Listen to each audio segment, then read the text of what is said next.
去年底，韩国通过了跟骚法，希望能够阻止跟骚相关的犯罪行为。没有想到法案通过之后，却还是接连发生跟骚相关的重大命案，引爆了韩国民众怒火，批评跟骚法完全没用。究竟这是怎么一回事呢？今天就让我们一起来聊聊韩国的跟骚法吧。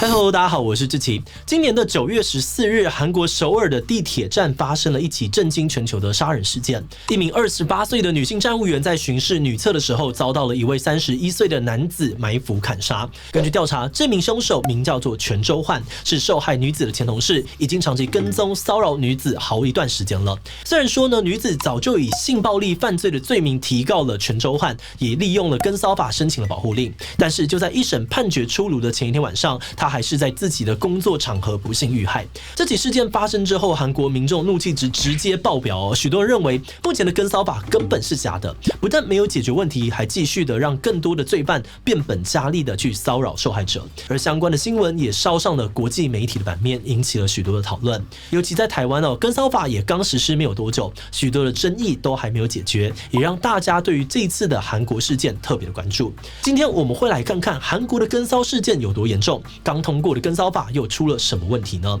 不过按照惯例，开始之前先让我们进一段工商服务时间。你是个领死薪水，你会过不了好人生的人，轻轻松松月入100万。你现在在考虑的话，就是在跟一个机会说再见。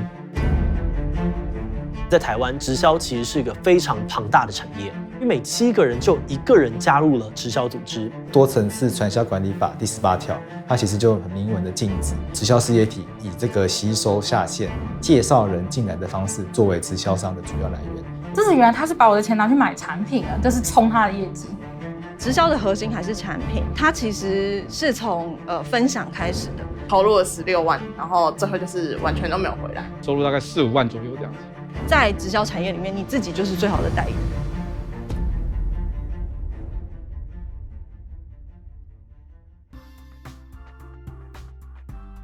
在韩国，跟踪骚扰的问题其实一直都有受到媒体的关注。早在1999年，韩国国会就有针对跟骚法进行初步的讨论。而最近这几年韩国娱乐圈不断出现疯狂粉丝跟踪、偷拍偶像的私生饭现象，更是让跟骚的议题一直浮上台面。不过，尽管跟骚问题有受到关注，但相关的立法进度却是非常的缓慢。大部分的人并不觉得有立法的急迫性，甚至在跟骚法通过之前，跟踪骚扰这件事情的等级呢，就跟随地大小便一样。只被归类为非常轻微的犯法行为，这就让多数的民众觉得跟骚虽然是不对但也不是什么多糟糕的事情。直到了2019年，韩国发生了安仁德事件之后，才改变了多数人的想法。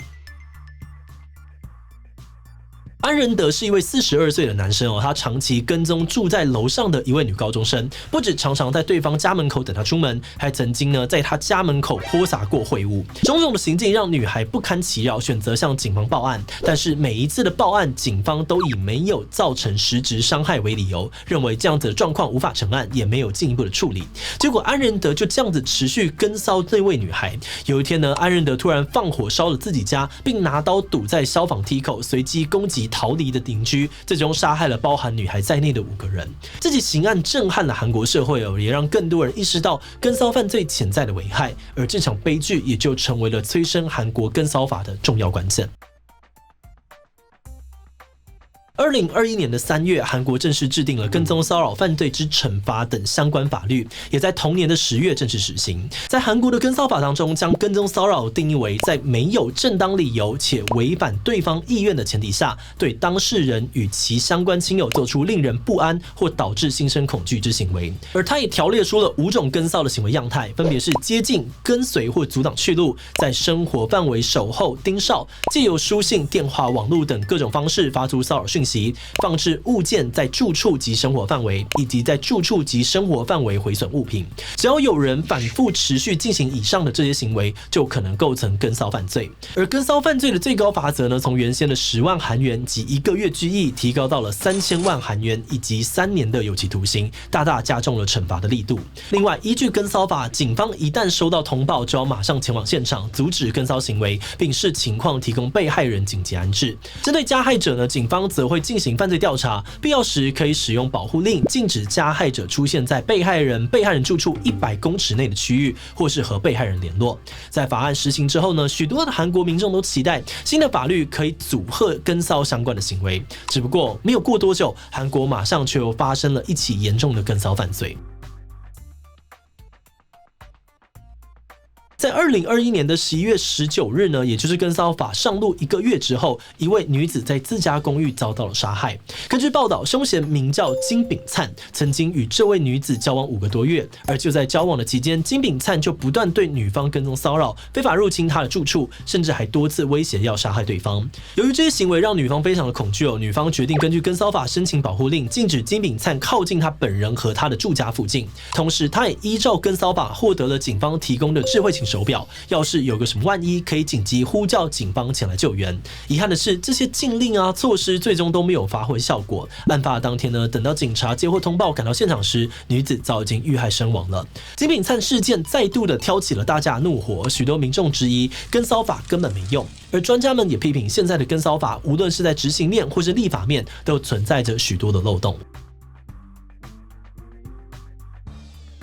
首先，跟骚法在执行面上面遇到了许多的问题，就像前面提到的，现阶段依据跟骚法呢，警方在接获通报之后，会视情况提供受害者智慧型手表，让他们有紧急呼救的工具。但是目前这些手表的数量远远不够，许多人根本就拿不到。就算拿得到呢，也有人表示这些手表的定位非常不准，让警方呢在危急的时刻走错路，找不到受害者。而另外一方面，警方也表示，处理这类的案件真的很不容易。很多时候赶到现场时，加害者已经离开了，根本抓不到现行犯。而且就算对方还在现场，如果他没有什么立即性的危险，那除了柔性劝离，警方也很难多做些什么。而且随着跟骚法的通过呢，报案量大幅的增加，也让警方非常的头痛。有些案件确实很危急，需要警力快速支援，但也有的案件呢，只是单纯的情侣吵架，一时冲动才报案的。但对于警方来说，他们很难判断每个案件的风险程度来进行人力的调配，而所有的案件都要派人处理，也让警察的系统濒临崩溃的边缘。而除了以上的执行面困难之外呢，专家也认为跟骚法在立法的阶段就已经存在很多瑕疵了。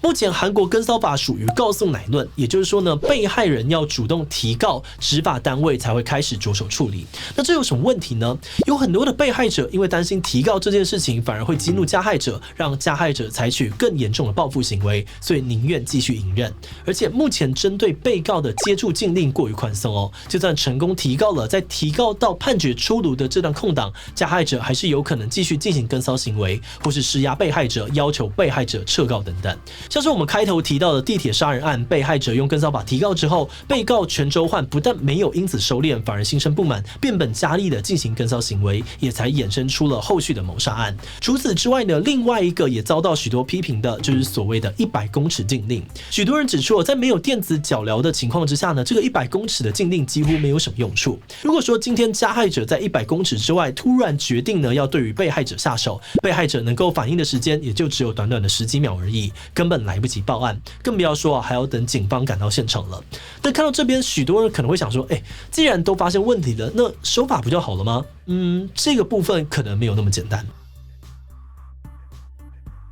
事实上，对于跟骚法的修法方向呢，韩国还没有达成共识。最主要的原因在于，大家对跟骚行为的界定跟反复持续的定义这两件事情的看法真的差太多了。在跟骚行为的认定上面，有些人认为目前定义的犯罪种类太狭隘，很多状况保护不到受害者。但也有人认为，如果涵盖的犯罪行为太广，除了让已经不堪负荷的检警资源更加的崩溃，还会提高诬告、滥告的可能性。另外，关于反复持续的定义有些人觉得这样的字眼太模糊了。比方说，跟踪2次算反复吗？跟踪行为间隔1个月算是持续吗？这些问题都有很大的解读空间，可能会让执法单位感到困扰。但也有人认为每个人感到不舒服的门槛本来就不一样，要规范一个频率标准，其实也是蛮奇怪的事情。以上的争议呢，目前都比较难解所以现阶段韩国的修法方向主要放在修改告诉乃论条件、使用电子脚镣，还有把禁止接触的范围扩大到1公里这几个项目上面，希望可以亡羊补牢，给予被害者更完善的保护。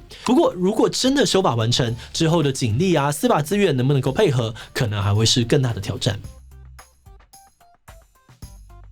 在进入观点之前呢，我们也要特别的感谢这一期的所有会员哦，因为有了大家的支持还有赞助，我们才能够持续运作这个频道，制作这种非常有可能黄标的主题，真的是非常的谢谢大家。那如果你愿意支持我们走得更远，欢迎点击频道主页的加入按钮，成为我们的会员，或者也可以用超级感谢小额支持我们。好的，那话说回来，去年台湾在研拟跟骚法的时候，我们有做一支影片讨论跟骚法的各种争议，而这次研究完韩国歌的跟骚法之后呢，我们更深刻的感受到制定跟骚法真的是一件超级困难的事情。大家都希望能够透过法律保护更多人不要遭受到恶意的跟骚，但是公权力要怎么介入，跟踪犯罪的种类到包含哪些，都没有一个标准的答案。尤其违法的边界到底要画在哪里，很容易陷入困境哦。画得太小，形同虚设，保护不了受害者；画得太大呢，又可能会侵犯人权，造成社会不必要的纷扰。我们觉得这些问题确实是在跟骚法刚施行的时候比较难明确定义的，而这也是为什么台湾跟骚法现在还是有一些争议存在，所以我们很需要靠之后的滚动式修法不断的调整内容。那么除了从台湾既有的案例累积经验之外呢，或许我们也可以从国外的状况找到可以一起讨论的地方。举例来说，台湾的跟骚法目前会强调跟骚行为要跟性别或是恋爱关系有关，但是在韩国的跟骚法当中并没有特别强调这些字眼，涵盖的犯罪动机会更大一些。而至于韩国这几个月发生的重大跟骚案件，除了令人感到遗憾之外，我们也希望台湾可以从这样的悲剧当中反思现有制度的不足之处，透过这些国内外的经验，我们才能够一步一步找到大家的共识，让跟骚法越来越完善。好的，那今天的想问大家哦，你认为要怎么样调整才可以更有效的防止跟骚犯罪呢？ A. 持续的修改跟骚法，检讨犯罪行为规范的范围。 B. 加强执法量能呢，才能够让跟骚法可以有效的被执行。C. 从情感教育下手，从根本导正偏差的价值观。提其他留言分享你的想法吧。最后，如果你想今天影片分享出去，让更多人知道韩国跟骚法的问题。此外呢，也可以点击这个地方看看台湾跟骚法以及性骚扰双标的讨论。那么今天的这一期就到这边告一段落，我们就明晚再见喽。